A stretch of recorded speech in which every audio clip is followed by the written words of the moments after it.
opening statement. Thank you, Mr. Chairman, and thank you for having this important hearing and the witnesses that are here today and virtually. Access to the Panama Canal is essential. Maintaining America's supply chains, lowering inflation costs on consumers and goods, and ensuring our national security. With about 72% of the goods transiting the canal coming to or from U.S. markets, a stable waterway is vital for states like mine, where 1 in 4 jobs are related directly or indirectly to trade.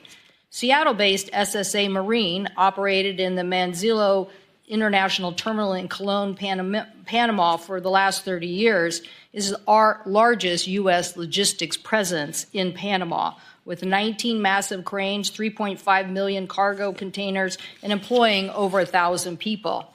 In fact, Washington's maritime economy supports 170,000 jobs and $45 billion in revenue, and our U.S. maritime economy supports over 21 million jobs and almost $3 trillion in America's GDP. So anything that our committee can do to help grow our maritime economy, I'm all for.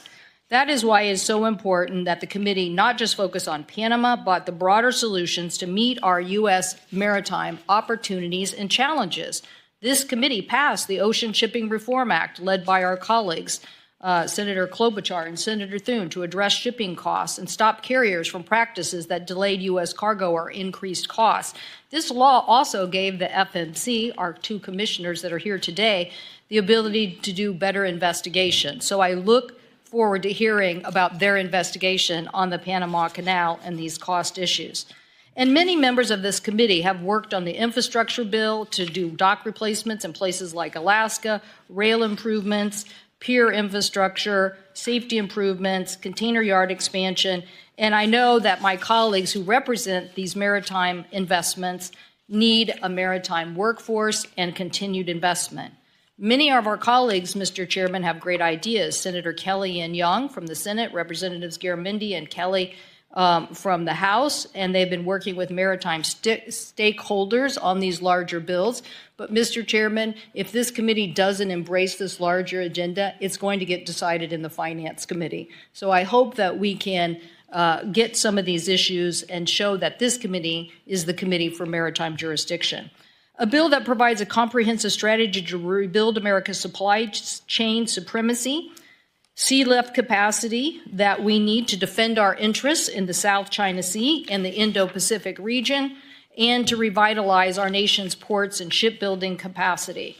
A revitalized U.S. maritime strategy would not only be good for our economy, but critical for national security. At the same time, we face cyber threats from our foreign adversaries, and Panama is a perfect example, which brings us to the hearing today.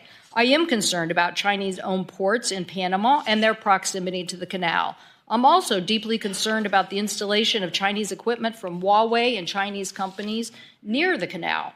This is why this committee successfully worked to get $3 billion in rip and replace at the end of last Congress. So if we're trying to get them out of U.S. ports and areas, we shouldn't certainly allow them in vessels and back doors in places like Panama. Mr. Chairman, I'd like to ask unanimous consent to enter into the record a letter from the 2 most recent U.S. ambassadors to Panama who make the case for continued U.S. investment in infrastructure and cybersecurity. Without objection. These ambassadors, thank you, Mr. Chairman, these ambassadors know better than anyone that America's adversaries have built backdoors into communication technology, software, supply chains, both software and hardware. So whether it's a crane over the port or a bridge, we cannot tolerate Huawei, TikTok, artificial intelligence, or other adversaries using a government backdoor. Mr. Chairman, I'm a very big fan of the 5 biggest technology interests in basic democracies forming a technology NATO. We should be saying to the world, nobody should be buying technology or equipment that has a government backdoor. These are complex issues, and we need solutions. I will be requesting that the Department of Defense provide a classified briefing to all members of our committee about foreign adversary threats to the Panama Canal, including these adjacent areas. I received an initial classified briefing from the U.S. Southern Command and have spoken to former U.S. Southern Command leader, General Laura Richardson, on these issues. I also plan to go as a delegation or by myself to Panama and visit the Panama Canal Authority. I invite other members to do so, hopefully this spring.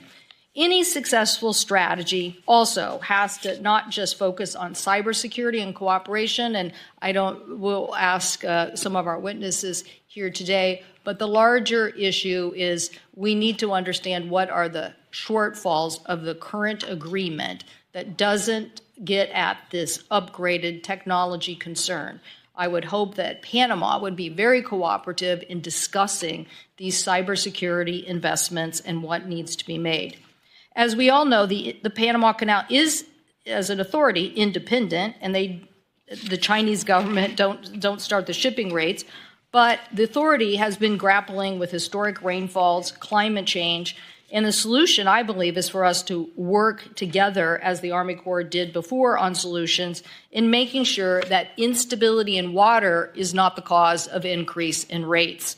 We need to work on these solutions.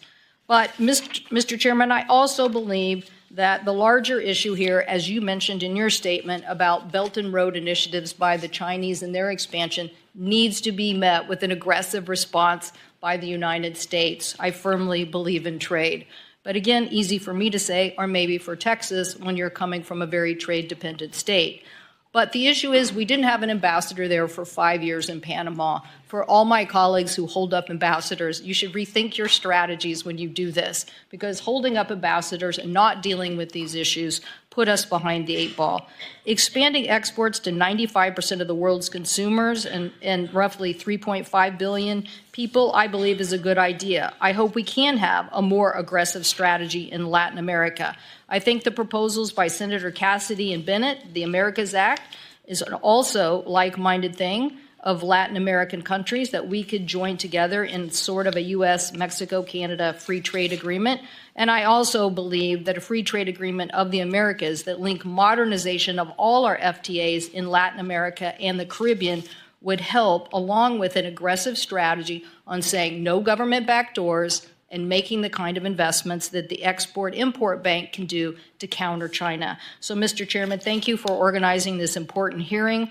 Such investments ensure resilient supply chains, boost exports, lower consumer costs, and most importantly, protect our national security. Thank you, Mr. Chairman.